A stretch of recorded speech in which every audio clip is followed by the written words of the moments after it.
साला लुकेश बाजार अपने ट्रैक्टर भरे से। ये साला रंड के पीछे पागल है भोसड़ी का। ये लोग बहुत धुआं धुआं कर देंगे हम, ऐसा बोल रहे हैं। साला मजूरी नहीं सूझता है। बाकी आ भाई पण बकाजी के बोलावे छे। अच्छा ये हमारा लुकेश लुकेश लुकेश लुकेश आ गया है हमारा। देख सकते हो।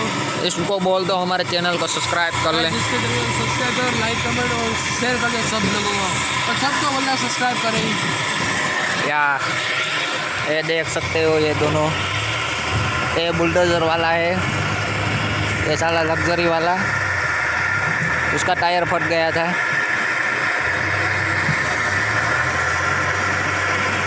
वो लड़की के पीछे पागल है ये आदमी। मेरे बाबू ने खाना खाया ऐसा बोल रहा है ये। बाकी आप लग्जरी वाला फाड़ा ना के बाकी फेरा तो भरवा दाजे।